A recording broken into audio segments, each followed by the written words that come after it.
तो जैसे कि आप लोगों ने पिछले एपिसोड में देखा था, डीमन क्वीन लेपिंग के साथ बच्चे के बारे में सोच रही होती है, जहाँ पर लेपिंग उसके सामने हाथ फेरते हुए कहता है, अरे तुम्हारा ध्यान कहाँ है। लेकिन डीमन क्वीन के इमेजिनेशन में लेपिंग उससे कहता है, चलो साथ मिलकर एक स्ट्रॉन्गेस्ट बच्चे को क्रिएट करते हैं। लेकिन तुम डर रहे हो कि मैं वीक हो चुका हूँ और मैं इसके बीज को नहीं बना सकता। यहाँ पर लेपिंग उससे कहता है, अरे तुम्हारा ध्यान किधर है, मेरी बात सुनो। और ये कहते हुए वो उसे देखे जा रहा होता है। तो डीमन क्वीन अपना नजर हटाते हुए कह रही होती है, हे मुझे इस तरह देखना बंद करो। तो लेपिंग उससे कहते कि क्या तुम्हारा मतलब क्या है। ये देखते हुए एलिजाबेथ मनी मन कहती है, हर बार तुम जानबूझकर मेरे लिए पीछे हट जाते हो। तुम मेरे साथ ऐसा करना चाहते हो लेकिन तुम मुझे चोट पहुंचाने से डरते हो। उसकी इमेजिनेशन में लेपिंग उससे कहता है, तुम्हें और ट्रेनिंग की जरूरत है। जहाँ पर वो मनी मन कहती है, सबसे स्ट्रॉन्गेस्ट बेटा आखिर इसमें बुराई किया है। वो उससे कहती है, मैं तुमसे प्रॉमिस कर सकती हूँ लेकिन तुम्हें मुझे ये बताना होगा। वेल गाइस, इसका मतलब क्या है? क्या वो उसे अपनी दिल की बातें बताने वाली है? लेपिंग उसकी बातें सुनते हुए कहता है, क्या तुम मुझे क्या बताने वाले हो? तो एलिजाबेथ उससे कहती है, क्या तुम सचमुच ये करना चाहते हो? इसी के साथ वो मनी मन कहती है, लानत है,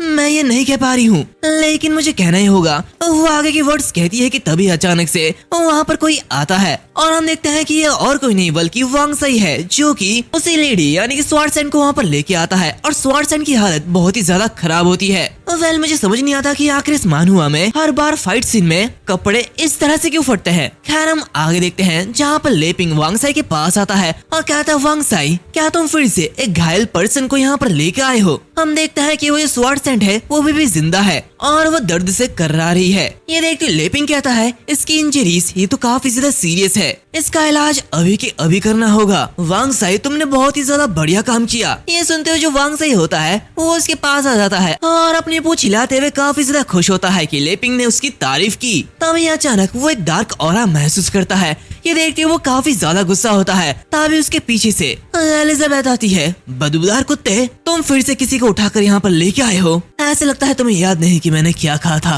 ये कहते हुए वो उसे बहुत ही बुरी तरीके से देखने लगती है। वांग साई की भी यहाँ पर फट जाती है। दूसरी तरफ हम देखते हैं कि दूसरी ओर हम अल्फा को देखते हैं, जो कि काफी तेजी से आगे बढ़ रहा होता है और बहुत दूर भाग चुका होता है और वापस अपने ह्यूमन फॉर्म में आ जाता है। वो काफी ज्यादा थका हुआ होता है। मैं 30 किलोमीटर तक उड़ के आया हूँ, मैं काफी ज्यादा थक गया हूँ। ये कहते हुए वो हाफ रहा होता है। वो अपने आप से कहता है, मैं अभी अभी अवेकन हुआ हूँ और ये सिचुएशन पहले ही मेरी समझ से पूरी तरीके से परे है। इस मानवा का हीरो पूरी तरीके से स्क्रिप्ट के अगेंस्ट चले गया है और डीमन क्वीन के साथ रहने लगा है। उसके साथ उसका रिश्ता बन चुका है। खैर इसके अलावा क्या उस लेपिंग के जरिए बनाया गया हर चीज, क्या वो मेरे ऊपर कुचलने का प्रेशर डाल सकती है? मैं वेपन्स का राजा हूँ, ऐसा कैसे हो सकता है? उसके घर में मानो स्क्रैप मेटल है, लेकिन इस समय इतना ज्यादा डर गया कि मैं अपने असली रूप में लौट आया। मेरा मकसद हीरो को डीमन क्वीन को मारने में मदद करना था, लेकिन अब सब कुछ बदल गया है। तो फिर मेरे वजूद का क्या मतलब है? क्या मैं सिर्फ लकड़ी काटने के लायक हूँ?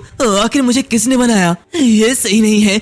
आखिर मुझे लेपिंग ने क्यों नहीं बनाया? अगर वो हीरो डीमन क्वीन को नहीं हराना चाहता तो आखिर मुझे क्या करना चाहिए? ये कहते हुए वो काफी जोर से चिल्ला रहा है और पागल होने लगता है। तभी वो अपने आप को शांत करवाते हुए कहता है, नहीं, अब जबकि मैं यहाँ पर आ चुका हूँ तो मुझे अपने एग्जिस्टेंस की मीनिंग को ढूंढना चाहिए और मेरे कॉन्फिडेंस को फिर से रीगेन करना चाहिए। तभी अचानक से उसे एक आवाज आती है, प्लीज मेरी मदद करो। ये सुनते हुए वो पीछे मुड़ता है और लड़ने के लिए तैयार होता है। आखिर यहाँ पर कौन है? तभी वो वहाँ पर उसी डीमन एक्स को देखता है, जिसकी हालत बहुत ही ज्यादा खराब होती है। वो उसे मदद के लिए पुकार रहा होता है, जो कि देखते हुए अल्फा कहता है, एक वेपन स्प्रिट। वो उससे कहता है, तुम्हारे असली बॉडी के बारे में क्या? इसके बिना तुम जल्द ही गायब हो जाओगे। तो वो उससे कहती है, मेरी बॉडी को एक बुरे आदमी ने खत्म कर दिया, क्या तुम मुझे एक नई बॉडी को ढूंढने में मेरी मदद करोगे? मुझे सच में तुम्हारी जरूरत है। अपने लाइफ में पहली बार एक लेडी वेपन स्प्रिट को देखते हुए हमारा अल्फा लौंडा बिल्कुल पिघल जाता है और अल्फा से पूकी बन जाता है। वो कहता है, ऑफ कोर्स। वो मनी मन कहता है, ये कितनी ज्यादा सुंदर वेपन स्प्रिट है और उसे मेरी जरूरत है, मैं ना नहीं कह सकता। यहाँ पर वो एक्स उससे कहती है, हाँ लेकिन तुम्हें जल्दी करना होगा, मैं ज्यादा देर तक नहीं टिकूंगी। अल्फा कहता है कि क्या? तो मुझे क्या करना चाहिए? मैं इतनी जल्दी तुम्हारे लिए बॉडी नहीं ढूंढ पाऊंगा। तो एक्स उससे कहती है, एक और तरीका है, क्या तुम मुझे टेम्पररी के लिए अपने बॉडी में एंटर करने की इजाजत दोगे? तो अल्फा उससे कहता है कि क्या तुम मेरी बॉडी में एंटर करना चाहते हो? वेल सचमुच मेरी मैजिक पावर तुम्हें कुछ समय तक टिकाए रख सकती है। दूसरी तरफ वो चालाक एक्स मनीमन कहती है तुम मेरे जाल में फंस चुके हो। तभी अचानक अल्फा जोरों से हंसने लगता है। तुम्हें लगता है कि मैं नहीं जानता कि तुम क्या सोच रहे हो? उसकी ये बात सुनते हुए एक्स घबरा जाती है। ऐसा कोई रास्ता नहीं है कि वो मैं जो सोच रही हूँ उसका पता लगा सके। हालांकि मैं भी कमजोर हूँ, लेकिन फिर भी मुझे कोशिश करनी होगी। मेरे पास तुम्हारे जैसे छोटे लड़के के खिलाफ जीतने का मौका अभी भी है। तभी अल्फा हंसते हुए कहता है तुम मुझे कुछ एक्स्ट्रा ऑर्डिनरी की तरह देख रहे हो, है ना? और तुम मेरा फायदा उठाना चाहते हो। लेकिन मैं तुम्हें बता दूं, मैं तुमसे ये नहीं छिपाऊंगा कि मैं एक लीजेंडरी हॉली स्वॉर्ड अल्फा हूँ। वो मनी मन हंसते हुए कहता है उन दोनों को छोड़ने के बाद मुझे उनकी जरूरत तो महसूस होती है, लेकिन दुनिया अभी भी बहुत ही ज्यादा बड़ी है और मैं वेपन्स का राजा हूँ। वो एक्स से कहता है मैं तुम्हें ऐसा करने दे सकता हूँ, लेकिन तुम्हारी वजह अगर कोई और होता तो मैं ऐसा कभी नहीं करने देता। उसका ये जवाब सुनते हुए एक्स मनी मन कहता है अबे ये तो बेवकूफ है। खैर चलो, मुझे पता है हर लड़का बेवकूफ होता है। जब कोई बेहतर चॉइस मिलेगा तो मैं इसे ब्रेकअप कर लूंगी, मतलब इसे छोड़ दूंगी। इसी के साथ वो बड़े प्यार से उससे कहती है लॉर्ड अल्फा प्लीज मेरे पास आइए। ये सुनते हुए वो उसके पास आता है और उससे कहता है आखिर आप क्या चाहते हो? तो एक्स उसे पकड़ लेती है और अपने पास ले आते हुए उससे कहती है मेरी आंखों में देखो। तो अल्फा कहता है हाँ मैं देख रहा हूँ, आगे क्या? वेल हम सबको पता है कि अल्फा क्या कर रहा है और कहाँ देख रहा है। तभी एक्स उसे कहती है मैंने कहा मेरी आंखों में देखो। तो वो उसे माफी मांगते हुए कहता है हाँ माफ करना, मैं भटक गया था। एक्स उसे कहती है बताओ तुम्हें किस बात से नाराजगी है, मैं तुम्हें ठीक करने में मदद कर सकती हूँ। और इसी के साथ वो उसे हिप्नोटाइज कर लेती है। जहाँ पर उसकी बातों में आते हुए अल्फा कहता है मेरी नाराजगी ये सब उनकी गलती है कि मैंने अपने एग्जिस्टेंस का मीनिंग खो दिया है। एक्स उसे कहती है तो फिर तुम मुझे अपनी बॉडी दे दो और मैं तुम्हें तुम्हारी परेशानी से दूर कर दूंगी। तो उसकी बातें सुनते हुए अल्फा उसकी बातें मान लेता है और उसे अपनी बॉडी में एंटर करने की इजाजत दे देता है। जहाँ पर एक्स इस बात का फायदा उठाते हुए उसकी बॉडी में एंटर कर जाता है और हंसते हुए कहता है अब मैं अपना बदला ले सकती हूँ, लेकिन बात बस इतनी है कि ये बॉडी इस समय बहुत ही ज्यादा कमजोर है। लेकिन इस बेवकूफ ने कहा था कि वो हॉली स्वॉर्ड है। खैर जो भी हो, उस बॉडी की नाराजगी अजीब तरीके से मेरी बॉडी की नाराजगी के साथ मिल चुकी है, जिससे मैं और भी ज्यादा स्ट्रांग हो चुकी हूँ। और पिछली बार मैंने एक सबक सीखा था, इसलिए इस बार मैं सीधे तौर पर फाइट नहीं करूंगी, बल्कि उस डॉग से बचूंगी जो कि मेरा रास्ता रोक रहा है और उस बेरहम इंसान को करारा झटका देने का रास्ता ढूंढूंगी। सीन चेंज होता है, हम देखते हैं कि स्वॉर्ड सैंड की आंखें खुलती है और उसके सामने एलिजाबेथ होती है। वो उसे कहती है तो तुम जाग चुके हो? तो स्वॉर्ड सैंड उससे कहती है आखिर तुम कौन हो और तुमने मुझे क्यों बचाया और मैं कहाँ पे हूँ? तो एलिजाबेथ उससे कहती है सिचुएशन को देखते हुए ये तुम्हारे क्वेश्चन पूछने का टाइम नहीं है। ये कहते हुए वो उसके पास आती है और कहती है मेरी बात सुनो। तो स्वॉर्ड सैंड डरते हुए कहती है कि क्या? तो एलिजाबेथ उससे कहती है मैं तुम्हें वार्निंग दे रही हूँ, मैं ही थी जो कि यहाँ पर सबसे पहले आई। तो स्वॉर्ड सैंड उससे डरते हुए कहती है माफ कर देना, मैं आपकी बात समझ नहीं पा रही। वेल गाइस, मैं इनकी बातें तो समझ पा रहा हूँ, लेकिन ये क्या कर रहे हैं मैं ये समझ नहीं पा रहा। खैर गाइस, अपनी आंखें बंद करके इसे देखते रहो। हम देखते हैं कि एलिजाबेथ कहती है वही रुको, अगर वो लड़का कहे कि तुम्हारे साथ वो कुछ करना चाहता है तो तुम उसे तुरंत मना कर दोगी, समझे? ये सब कुछ मेरा है, जिसमें वो लड़का भी शामिल है। और गाइस ऑफ कोर्स ये लेपी की बात कर रही है। हम देखते हैं स्वॉर्ड सैंड कहती है हाँ मैं समझ चुकी हूँ। वो मनीमन कहती है इसकी ऑरा ये काफी ज्यादा पावरफुल है, क्या ये इस कॉन्टिनेंट की सबसे पावरफुल पर्सन है या फिर मैं घायल हूँ इसलिए मैं ये महसूस कर रही हूँ? और ये जिसकी बात कर रही है आखिर वो कौन है? तभी हम देखते हैं कि दरवाजा खोलते हुए लेपिंग आता है, जिसके हाथ में नूडल्स होता है और वो कहता है नूडल्स तैयार है, क्या वो जाग चुकी है? तभी वो देखता है कि वो दोनों लड़कियां अजीब तरीके से एक दूसरे के सामने बैठी है। ये देखते लेपिंग भी मेरी तरह काफी कंफ्यूज होता है और शांति से दरवाजा बंद करते हुए वहाँ से निकल जाता है। और फिर थोड़ी देर बाद वो सभी एक दूसरे के सामने बैठते हैं, जहाँ पर लेपिंग कहता है अच्छा तो ऐसा है, तुम्हारी सीरियस चोटों को देखते हुए तुम्हें अभी भी अपने कमरे में आराम करना चाहिए। तो स्वॉर्ड सैंड कहती है मेरी मदद करने के लिए धन्यवाद। तो लेपिंग उससे कहता है लेकिन आखिर तुम ऐसे घायल क्यों हुए? क्या तुम्हारे ऊपर आसपास के किसी मॉन्स्टर ने अटैक किया था? तो वो उससे कहती है ऑनेस्टली मैं एक गद्दार का पीछा कर रही थी जो कि डार्क गिल्ड से रिलेटेड था। इसी के साथ वो मनीमन कहती है गिल्ड के नाम की खातिर मुझे अपनी पहचान छिपानी होगी। वो लोगों से कहती है लेकिन मैंने अपने एनिमी को कम आंका, मैंने उसे मिसजज किया और इसी वजह से मैं काफी ज्यादा घायल हो गई और इसके बाद मैं आपसे मिली। ये देखते लेपिंग मनीमन कहता है एक और डार्क गिल्ड का मामला। तभी एलिजाबेथ उससे कहती है क्या तुम्हें यकीन है कि यह डार्क गिल्ड है? लगता है हाल ही में वो गायब हो गए थे। इसी के साथ वो मनीमन कहती है, डार्क गिल्ड के इतने सारे लोग आखिर इधर उधर क्यों घूम रहे हैं? क्या एमिलिया ने काम पूरा किया या फिर नहीं? अगर वो दोबारा मेरे सामने आए तो मैं जरूर उसे पीटूंगी। उसने अपना काम ठीक से नहीं किया। तभी हम देखते हैं कि स्वॉर्डसैंड कहती है, क्या डार्क गिल्ड हाल ही में गायब हो गया है? मैं 3 महीने से उस ट्रेडर पर नजर रख रही थी और उससे मेरा कांटेक्ट टूट गया,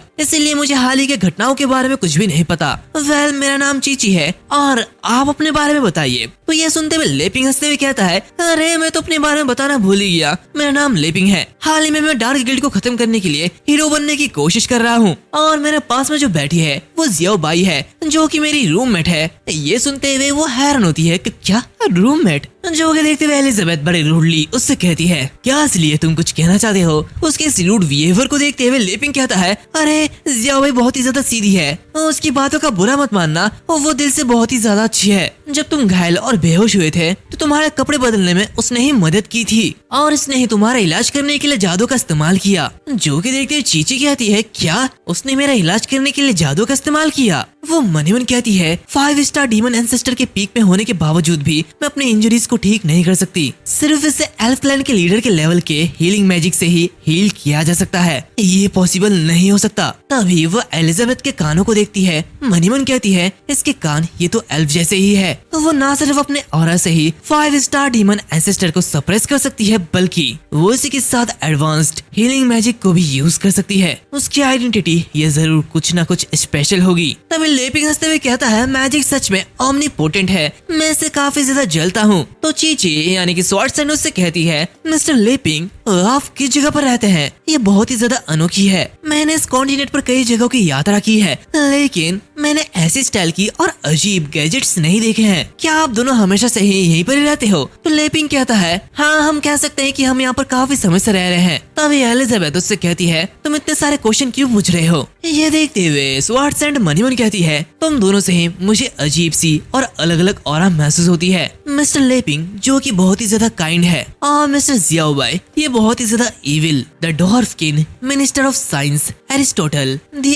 Elder of the elf guild, यहाँ तक कि डार्क गिल्ड के मेल्फॉय को भी इस कॉन्टिनेंट का सबसे स्ट्रॉन्गेस्ट पर्सन कहा जाता है। लेकिन मैंने इन दोनों के बारे में कभी नहीं सुना जो कि मेरे सामने खड़े हैं। तभी एलिजाबेथ उससे कहती है, हे अगर तुम्हारे पास कहने के लिए कुछ भी नहीं है तो यहाँ से बाहर निकल जाओ और मेरे घर को गंदा मत करो। चीची कहती है, क्या गंदा? तभी लेपिंग एलिजाबेथ से कहता है, जियाओ बाई वो डार्क गिल्ड को खत्म करने की कोशिश में घायल हुई है और वो एक मेहमान है जो कि हमारे दरवाजे पर आई है, तो तुम्हें चिंता करने की कोई भी जरूरत नहीं है, मैं इसे बाद में साफ कर दूंगा। जो कि देखते हुए एलिजाबेथ अपना मुंह घुमा लेती है और उससे कहती है, तुम्हें जो करना है तुम वो करो। तभी चीची खड़ी हो जाती है और उन दोनों से माफी मांगते हुए कहती है, हाँ बिल्कुल सही हो, आपको परेशान करने के लिए मुझे माफ कर दीजिए। इसी के साथ वो उसी पर्सन यानी कि एक्स को याद करती है और कहती है, उस पर्सन को मुझे जल्दी खत्म करना होगा, नहीं तो पूरा का पूरा कॉन्टिनेंट खतरे में पड़ जाएगा। जहाँ पर वो मनीमन कहती है, वो वेपन स्पिरिट यहाँ तक कि वो मेल्फॉय से भी स्ट्रॉन्गर हो सकता है, क्या वो सी ऑफ डार्कनेस से रिलेटेड है? इसी के साथ वो अपने टेक्निक स्वॉर्ड इमर्ज का यूज करती है और मनीमन कहती है, इससे कोई फर्क नहीं पड़ता, वैसे भी मेरे अलावा उसे और कोई नहीं रोक सकता।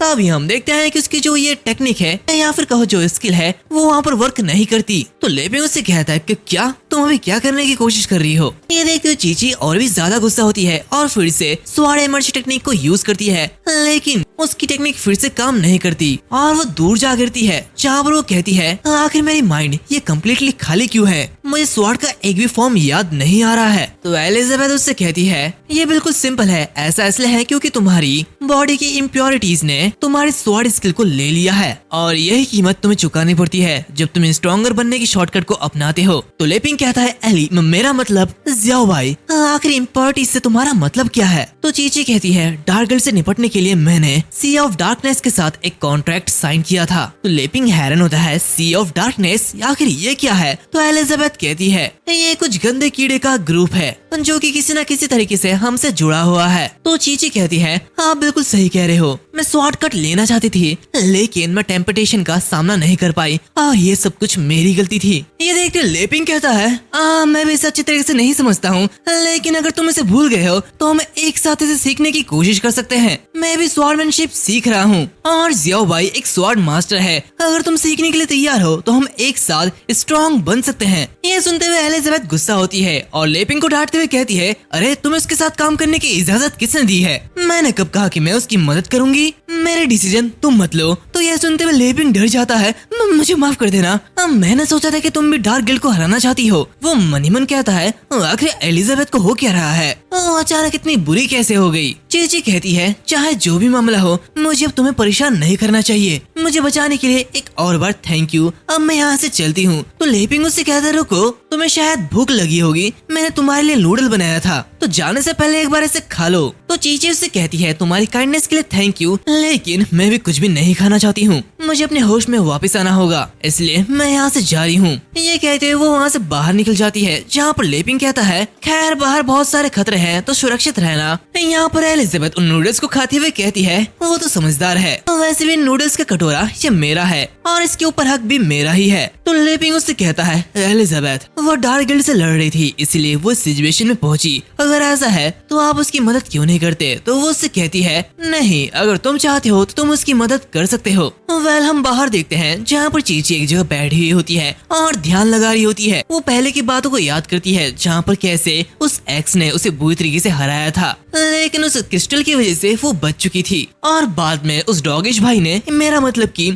वांगसाई ने उसे बचा लिया था। ये सब याद करते हुए वो कहता है, मुझे सब कुछ याद है। अगर वो लकी जेम नहीं होता तो मैं हजारों मीलों दूर दलदल रेत में फंसी रहती और मैं अब तक मर चुकी होती। उसका सिर्फ एक ही अटैक और मैं पूरी तरीके से हार गई। मैं सोच रही थी कि इस कॉन्टिनेंट पर सबसे ज्यादा पावरफुल मैं हूँ, लेकिन ये बस मेरा एक वहम था। मेरी वीकनेस की वजह से सी ऑफ डार्कनेस वो मुझ पर हावी हो गया। मैं काफी ज्यादा एरोगेंट थी। तभी उसके पास लेपिंग आता है और उससे कहता है, तुम तो ज्यादा दूर भी नहीं गए हो, और इसी के साथ वो उसके पास बैठ जाता है। आसमान में देखते हुए वो कहता है, दरअसल मैं तुम्हें बहुत अच्छी तरीके से समझ सकता हूँ, क्योंकि एक बार मुझे स्वॉर्डमैनशिप सीखने का मौका मिला था, लेकिन मैं अपने रूरल लाइफ में इतना ज्यादा डूबा हुआ था कि मैंने ऐसा नहीं किया। लेकिन अब मैं स्वॉर्डमैनशिप सीखना चाहता हूँ, लेकिन अब मुझे पता चला कि मैं एक पागल इंसान हूँ और मेरे अंदर कोई भी टैलेंट नहीं है, लेकिन मैं डार्क गिल्ड को हराने के लिए स्ट्रॉन्ग बनना चाहता हूँ। तो वो उससे कहती है, नहीं, तुम नहीं समझ रहे हो, मैंने जो सीखा है वो कोई आम स्वॉर्डमैनशिप नहीं है, वो डीमन स्वॉर्डमैनशिप है, जो कि मुझे एक कोइंसिडेंस में एंशिएंट डीमन रेस रूइन में मिला था। तो लेपिंग उससे कहता है, हालांकि तुम्हारी स्वॉर्डमैनशिप ये चली गई है, लेकिन तुम्हारा मैजिक अभी भी बाकी है ना? शायद तुम अपनी क्लास बदलकर ताकतवर हो सकती हो। मेरे एक अंकल ने भी ऐसा ही किया था। तो स्वॉर्ड सेंट चीची उससे कहती है, क्या मैं अपनी क्लास बदल लूं? मेरे लिए ये नामुमकिन है। अपनी स्वॉर्डमैनशिप की कला को खोना ये मेरी जान गंवाने के बराबर है। लेपिंग उससे कहता है, देखो, ब्रह्मांड की नजर में सब कुछ कितना ज्यादा यूजलेस है, लेकिन हम बिल्कुल शुरुआत से शुरू कर सकते हैं और साथ मिलकर काम कर सकते हैं। यहाँ पर हम देखते हैं कि एलिजाबेथ एडवांस मैजिक काउंसिलमेंट का यूज करते हुए चुपके उन्हें देख रही होती है और कहती है, क्या एक साथ काम करना? लेपिंग, तुम कमीने कहीं के, तुम मुझे धोखा दे रहे हो। तो ये कहते हुए वो काफी ज्यादा गुस्सा होती है। दूसरी तरफ लेपिंग एक स्टिक को लेते हुए कहता है, ये वही है जो कि हाल ही में मैंने सीखा है, ताइची स्वार्ड। तो वो उससे कहती है, क्या ताइची स्वार्ड? तो लेपिंग उससे कहता है, हाँ, इसे स्वॉर्डमैनशिप का एक रूप माना जाना चाहिए। इसके इस्तेमाल के लिए किसी मैजिक की जरूरत नहीं है। ये तुम्हारे एनिमी को मार नहीं सकता, लेकिन ये तुम्हारे माइंड को कल्टीवेट कर सकता है और इसी के साथ तुम्हारी बॉडी को नरिश कर सकता है। क्या तुम इसे एक साथ आजमाना चाहते हो? ये देखते हुए एलिजाबेथ काफी ज्यादा गुस्सा होती है और अपने ख्याली पुलाव बनाने लगती है, जहाँ पर वो उन दोनों को साथ में सोचती है और काफी ज्यादा गुस्सा होती है। वो चिल्लाते हुए कहती है, ऐसा नहीं हो सकता, जो कि सुनते हुए लेपिंग कहता है, क्या ये तो जियाबाई की आवाज है। तभी अचानक से उनके सामने एलिजाबेथ अपीयर होती है। दोनों ही हैरान होते हैं, जहाँ पर लेपिंग हंसते हुए उससे कहता है, अरे तुम भी यहाँ पर आ चुके हो, तो इसका मतलब तुम हमारी मदद करना चाहते हो। तो एलिजाबेथ उसे चिढ़ाते हुए कहती है, मैं जो चाहूँ वो करूंगी, इसमें तुम्हारा कोई मतलब नहीं है। इसी के साथ वो लेपिंग के पास आती है और उससे कहती है, क्या तुम हमारा समझौता भूल गए हो? इस घर में मेरी इजाजत के बिना किसी को भी कुछ भी नहीं दिया जा सकता। तो लेपिंग उससे कहता है, क्या? मैंने कुछ भी नहीं दिया, मैंने जो नूडल्स दिया था वो भी तुमने खा लिया। तो एलिजाबेथ उससे कहती है, सब कुछ, इसमें तुम भी शामिल हो, क्या तुम्हें ये पहले से नहीं पता? तो लेपिंग उससे कहती है, मैं जानता हूँ, लेकिन मुझे पता है कि तुम हमारी मदद करना चाहते हो, इसलिए तुम जो भी कहोगे वो बिल्कुल ठीक है।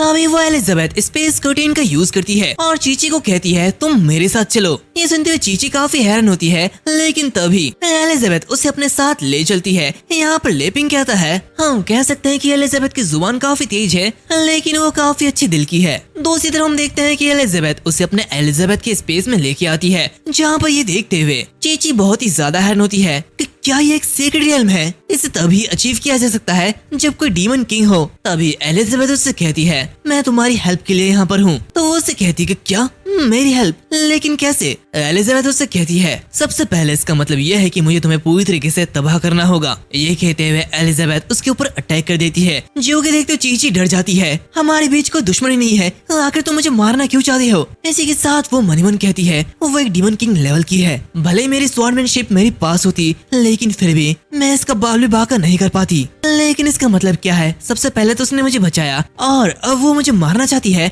आखिर वो क्या अचीव करना चाहती है? हम देखते हैं एलिजाबेथ अपने काफी सारे हैंड्स को लेते हुए आगे बढ़ती है और कहती है बस एक जगह खड़े रहो, तुम्हें कम दर्द होगा। ये कहते हुए वो आगे बढ़ती है तो चीची कहती है बिल्कुल नहीं, ऐसा नहीं हो सकता। ये कहते हुए वो उसे डॉज कर रही होती है, जहाँ पर वो कहती है आखिरकार मैं एक peak 5 star demon ancestor level की हूँ, मैं इतनी आसानी से अपनी मौत को एक्सेप्ट नहीं करूंगी। तो एलिजाबेथ उससे कहती है मेरे पास तुम्हारे साथ बकवास करने का कोई टाइम नहीं है। ये कहते हुए वो उसे पकड़ लेती है, जहाँ पर चीची उसे कहती है आखिर तुम मेरे साथ क्या करना चाहते हो? मुझे जाने दो, मुझे जाने दो। तो एलिजाबेथ उससे कहती है सचमुच तुम्हारी माइंड काफी ज्यादा अस्थिर हो गई है। इसी के साथ वो मन कहती है अगर तुम अपनी स्वॉर्डमैनशिप खो देते हो और उस चीज की पावर की इस्तेमाल करते हो तो तुम उसे सप्रेस नहीं कर पाओगे, और मैं तुम्हें उस छिपे हुए खतरे को पहले ही समझने की मदद कर रही हूँ। यहाँ पर चीची चिल्लाते हुए कहती है मुझे जाने दो, मुझे जाने दो। तभी एलिजाबेथ अपने टेंटिकल को उसके अंदर घुसाड़ देती है और उसके अंदर छानबीन करते हुए उसके अंदर से एक छोटे से कीड़े को बाहर निकालती है। ये कीड़ा एकदम छोटा और चींटी जैसा होता है। उस कीड़े को निकालने के बाद वो चीची को नीचे छोड़ देती है और उस कीड़े को अपने पास लेके आती है और उससे कहती है आखिर तुम मेरे प्लेन में कैसे अपीयर हुए? तो वो चींटी स्ट्रगल करने लगती है और वहाँ से निकलने की कोशिश करती है। एलिजाबेथ उससे कहती है डार्क गिल्ड से तुम्हारा क्या रिलेशन है? वो चींटी गुस्सा होते हुए कहती है इससे तुम्हारा कोई मतलब नहीं है। वेल ये जो चींटी है ये डार्क सिनिस्टर का एक फॉर्म है। तो डीमन क्वीन उसे कुचलते हुए कहती है जो भी है ये इम्पोर्टेंट बिल्कुल भी नहीं है। तभी अचानक से चीची की बॉडी से एक आवाज आती है मैं तुम्हारी बॉडी में रहती हूँ और तुम मुझे मैजिक पावर के सोर्स के रूप में यूज कर सकते हो, जो तुम्हें डीमन किंग तक पहुँचने में मदद करेगा। लेकिन हर बार जब तुम अपनी कमजोरी दिखाती हो तो मैं तुमसे कुछ छीन लेती हूँ, और अगर मेरी बॉडी डिस्ट्रॉय हो जाती है तो मैं तुम्हारी बॉडी यूज करूंगी। हम देखते हैं ये जो बॉडी है ये किसी और के कंट्रोल पे है। वो एलिजाबेथ से कहती है तुम्हें इस कॉन्ट्रैक्ट के बारे में पहले से पता था ना? एलिजाबेथ तुम कमी नहीं कही कि तुमने अपने प्रॉमिस को तोड़ा है। तो एलिजाबेथ कहती है खैर ऐसा लगता है जैसे कि ऐसा कुछ पहले भी हुआ है। इसी के साथ हमें 500 साल पहले का एक फ्लैशबैक दिखाया जाता है, जहाँ पर एक बड़े वॉल्केनो के अंदर एलिजाबेथ कल्टीवेट कर रही होती है और ये उसकी कल्टीवेशन ग्राउंड है, जहाँ पर वो मन कहती है हीरो के खिलाफ लड़ने के लिए मुझे उससे एक कदम आगे जाना होगा और डीमन किंग लेवल तक पहुँचना होगा। तभी एक अजीब सा क्रीचर वहाँ पर आता है। क्या तुम स्ट्रॉन्ग बनना चाहती हो? मैं तुम्हारी मदद कर सकता हूँ। ये देखते हुए एलिजाबेथ हैरान होती है आखिर तुम कौन हो और तुम मेरे कल्टीवेशन ग्राउंड पर कैसे आए? वो क्रीचर उससे कहती है मैं दी सी ऑफ डार्कनेस का लॉर्ड हूँ एज अ थॉट। मैं यहाँ पर कैसे आया ये मैटर नहीं करता, मैटर ये करता है कि मैं तुम्हें स्ट्रॉन्ग बनने में मदद कर सकता हूँ। एलिजाबेथ उससे कहती है तो तुम मुझे स्ट्रॉन्ग बनने में मदद कर सकते हो, लेकिन कैसे? ये सिंपल है, अगर तुम मेरी पावर को एक्सेप्ट करते हो और मुझे अपनी बॉडी में एंटर करने देते हो तो मेरी कियोटिक फोर्स ये तुम्हें डीमन किंग रियम तक पहुँचने में मदद करेगी। फिर तुम्हें उस लेजेंडरी हीरो से डरने की कोई भी जरूरत नहीं है। तो एलिजाबेथ कहती है क्या तुम्हारी पावर को एक्सेप्ट करूं? हाँ बिल्कुल, इसे एक्सेप्ट कर लो। तभी एलिजाबेथ उसे पकड़ लेती है और उससे कहती है किसने कहा कि मैं लेजेंडरी हीरो से डरती हूँ? तुम दूसरे स्पेस से आए हुए एक छोटे से कीड़े, आखिर तुम्हारी ये कहने की हिम्मत कैसी हुई? यानी कि डीमन क्वीन ने छू के ही उसका पता लगा लिया, जहाँ पर वो सी ऑफ डार्कनेस कहता है तुमने मेरी दुनिया पर जासूसी करने के लिए मेरा इस्तेमाल किया। खैर मैं साफ कहूंगा जब तक तुम मुझे अपनी बॉडी में रहने दोगे मैं तुम्हें अपनी क्योटिक पावर से तुम्हें तुरंत ही डीमन किंग रियम पर पहुंचा दूंगा। तुम्हारी पावर मुझे पूरी तरीके से सप्रेस करने के लिए काफी है, मैं तुम्हें जरा भी धमकी नहीं दे सकता। एलिजाबेथ उससे कहती है तो तुम बस उस लेजेंडरी हीरो के मुझसे मिलने का इंतजार करना चाहते हो और फिर उस मौके का फायदा उठाकर सब कुछ छीन लेना चाहते हो? क्या यही तुम्हारा मकसद है? भले ही तुमने मेरे टर्म्स को एक्सेप्ट नहीं किया, लेकिन तुमने मेरे क्योटिक फोर्स को छू लिया है और कॉन्ट्रैक्ट पहले से बन चुका है। अगर तुमने इसे रिजेक्ट कर दिया तो ये तुम्हारे लिए ही बुरा होगा। तो एलिजाबेथ उससे कहती है इसीलिए जब मैंने तुम्हारी वर्ल्ड में झांका था तो मैंने पहले ही उस क्योटिक पावर को ऑब्जर्व कर लिया था। तो वो उससे कहता है तुम्हें डर नहीं लगता? तुम काफी ज्यादा चालाक हो। एलिजाबेथ उससे कहती है वो पावर जो कि तुम्हारी दुनिया की तरह ही बैरन है ये सिर्फ कमजोरों को ही सूट करता है। ये कहते हुए वो उसे लावा के अंदर फेंक देता है। वो एंटिटी उससे कहता है, आखिर तुम करना क्या चाहते हो? कॉन्ट्रैक्ट पहले से बन चुका है, अगर तुम ऐसा करते हो तो तुम्हें बैकलैश से सफर करना पड़ेगा।